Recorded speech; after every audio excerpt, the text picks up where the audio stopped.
Hello, everyone. I want to welcome you guys to my Capstone Symposium project. My name is Nick Chappelear, and I use he, they pronouns. And for my capstone project, I focused on multimodal strategies to mitigate eco-anxiety and empower the next generation. So without further ado, let's talk about feelings.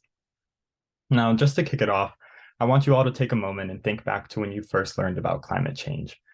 For me, I'm instantly brought back to sophomore year biology in high school, and I just remember this weight forming in my chest as I grappled with the confusing metrics and massive time spans and just overwhelming nature of climate change in general. Obviously, these are not the feelings we want our youth to experience when they first learn about the environment or these issues. But if you're anything like me or most youth nowadays, you probably already have experience with eco-anxiety. This is used as an umbrella term for emotions related to environmental uncertainty or worry that inhibits personal action, and some other common terms have been environmental grief, environmental depression, Anthropocene horror. The list goes on, but I'll just use eco-anxiety for the sake of this project. Looking at that, youth are actually more at risk for eco-anxiety and other mental health related consequences. So it's very important for communicators to find a way to connect with these youth audiences if they want to respond to this growth in fear regarding the environment. Therefore, I started to look at why this anxiety was so high, and the answer was pretty obvious. Where if you look at narratives in both mass media and in our education system, they tend to be too detached, focused on STEM perspectives, and using fear-based tactics when it comes to communicating about climate change. And this fuels climate doomism, which essentially is this sense of apathy, or why would I even act if you don't think it'll have any impact on the future itself? Therefore, in order to respond to this climate doomism and address eco-anxiety, communicators must learn to navigate multimodal platforms like TikTok and Instagram if they want to better connect with these youth audiences, considering how popular social media is among my generation. Therefore, the objective of this project was to assess communication and marketing strategies that nurture youth optimism, agency, and engagement. In order to address this, I asked the question of what are the opportunities and obstacles of using multimodal communication to foster optimism and combat eco-anxiety in the next generation. Moving over to my methodology section, I had the pleasure of working with Sustainability Ambassadors, a local nonprofit in the King County area.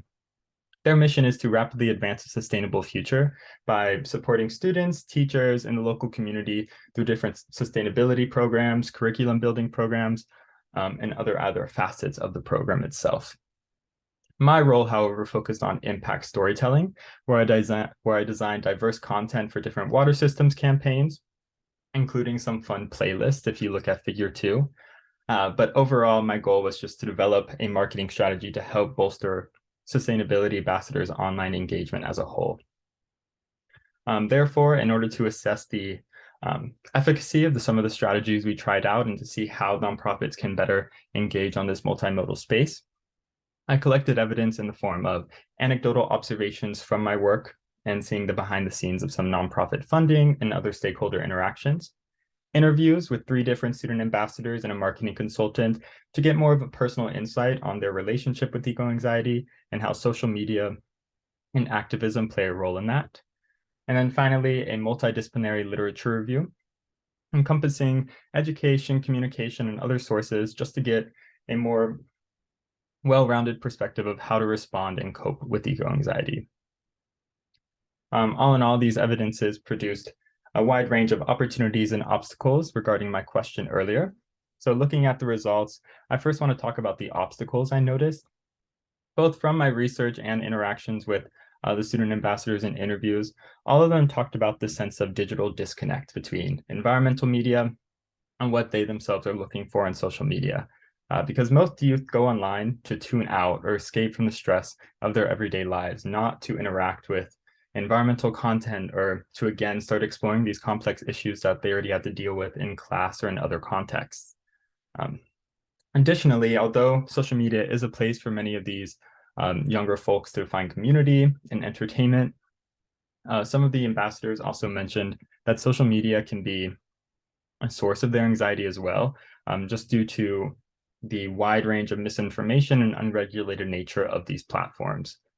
Therefore, it's important for communicators, both online and in education, take advantage of some of these opportunities I found. First, most notably, is the sense of conscious marketing. This is a ideology that departs from traditional marketing and the fear-based tactics used to just increase engagement through whatever means, and instead takes a very intentional and value-based approach when it comes to their marketing. If you guys look at figure 3, you can see 5 main engagement strategies that I found throughout my research. And all in all, they focus more on finding what the audience actually wants to interact with, being consistent with your branding, balancing, entertaining trends and humor with actual ways to get involved. And then finally, actually tracking this engagement and tracking to see what does well, what other competitors are doing, and actually doing research of the market to find the best strategies to interact with the audiences you're looking for. And this is really important because in some of my research, I found this concept of identity attractiveness, where audiences are actually more attracted to nonprofits that have distinct values similar to their own. So rather than trying to cast a wide net, it actually is beneficial to be authentic and to be intentional with the content you're putting out. Kind of in response to that obstacle of digital disconnect, nonprofits can also lead with laughter and use more humor in their content. This is a way to combat that sense of climate doomism and also increase engagement by providing content that is more like what these youth are looking for on social media. And all in all, giving that positivity on this online space, again, allows these students to stop being held down by those fearful perspectives and depictions of the future, and instead give them a more positive environment to start believing in other hopeful options. And then finally, in terms of opportunities, I think it's important that communicators take advantage of the multimodal magic that is online and is on social media. Multimodality in the sense of offering both just videos, text, and all these other modes just alone gives agency to the viewers and gives agency to these youth by giving them a choice on what content they want to interact with and what is the best way for them to possibly achieve their goals, whether that's to inform them or to be entertained. Therefore, it's important that nonprofits and other communicators try to diversify their feed online and not just offer one set of content, but something that can interact with the different interests of these audience bases. Specifically, from my research, I found that videos that offer an immersive escape, so more like deep dive videos, are ones that offer a quick laugh like TikToks, are most attractive to younger audiences. In terms of other modes, using relevant hashtags and on-screen text, trending sounds, and music can also improve engagement by catching the audience's attention and getting them to interact with the post. Now, looking at these opportunities and obstacles and bringing them more into the broader significance of it all and eco-anxiety management itself, I think it's important that communicators both online and in the classroom harness this dialectic opportunity of eco-anxiety instead of allowing climate doomism to take the forefront of the conversation. As seen in figure 4, eco-anxiety is complex and it's a cyclical experience within one's life that can go through these positive and negative emotions.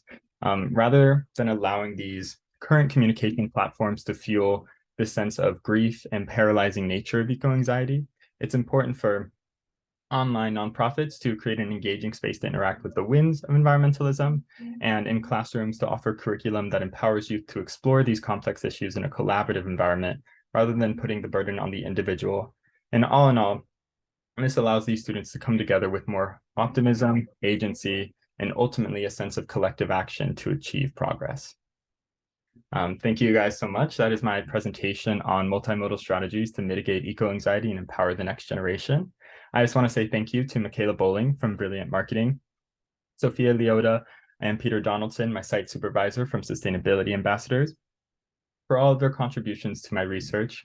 And of course, I want to say thank you to my Capstone partner, Sarah Butriel, for her immense support throughout these 10 weeks, for not only inspiring me to take initiative, but also giving me a lifelong friendship that I'll cherish.